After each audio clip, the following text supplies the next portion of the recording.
मगर राना एहसान साहब, जो बात अभी हो रही है वो यही हो रही है कि इंडियन मीडिया अब रिपोर्ट कर रहा है कि नरेंद्र मोदी साहब ने अपनी फ़ौज को ये कह दिया कि अब आपके ऊपर है कि आपने कैसे इसका रिस्पांस देना है, उनको ग्रीन लाइट दे दी गई है। What is the threat level right now? देखें, भारत जो है वो मैं समझता हूँ कि कॉर्नर हो गया। कॉर्नर कैसे हुआ है? एक तो अब इसको 7 दिन हो गए हैं इस वाक़ये को। एक बूंद वो एविडेंस जो है वो अपने लोकल मीडिया को या इंटरनेशनल लेवल पे नहीं दे सका।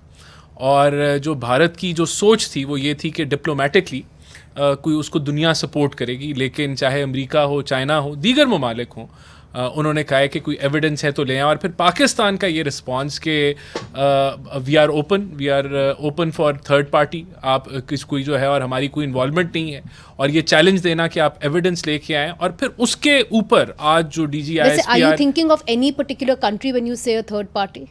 देखिए नहीं, हमने तो यूनाइटेड नेशंस है ना, एक वो फोरम अक़वाम है, मुत्तहिदा। हाँ, अक़वाम मुत्तहिदा है, और इन्वेस्टिगेटिव कोई भारत सजेस्ट कर ले, हम तो ओपन माइंडेड हैं। आपको लगता है कि भारत जो है वो एक्सेप्ट करेगा ये? देखिए मेरे ख्याल से जो भारत के पास, वो हमेशा ये कहते रहे कि जी हम थर्ड पार्टी को एक्सेप्ट नहीं करते। देखिए बात ये कि भारत के पास कोई एविडेंस होती तो वो पेश करता ना। आज जो ISPR की तरफ से एविडेंस आई है उसने तो और भारत को एक्सपोज कर दिया कि भारत जो है वो स्टेट स्पॉन्सर्ड टेररिज्म कर रहा है पाकिस्तान में, और हमने वो इंटरनेशनल मीडिया के सामने रख दी, तो it is open for scrutiny.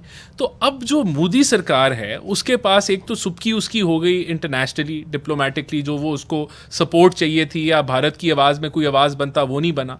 अब वो जो है ये अगर किसी मिस एडवेंचर पे जाता है तो इनको पुलवामा याद होना चाहिए कि तब उनको किस तरीके से हमारी नेवी एयरफोर्स ने कैसा मुंह तोड़ जवाब दिया था, एंड देवर तब भी इनको झूठा बयानिया बनाना पड़ा। तो मैं समझता हूँ कि अब अगर ऐसा वो मिस एडवेंचर करते हैं तो it could be A suicide for Modi. तो मेरा नहीं ख्याल कि वो इस तरफ जाएंगे, लेकिन आप यू कैन नॉट प्रिडिक्ट कि ये मोदी क्या करता है, क्योंकि वो already I feel that they are trapped in their own narrative जो बोगस साबित होता जा रहा है बाय द डे। मगर अनफॉर्चुनेटली आज एक केस लगा हुआ था सर हाई कोर्ट के अंदर एयर मार्शल जवाद सईद का। ये वो हैं जिन्होंने बालाकोट के ऊपर जब हमला हुआ था तो उन्होंने ऑपरेशन स्विफ्ट रिटॉर्ट किया था 27 फरवरी को। तो वो इस वक्त जो है मिलिट्री ट्रायल फेस कर रहे हैं। खैर वो हमारा एक अंदरूनी मसला है, मगर ये कुछ हमारे भी रियलिटीज़ हैं।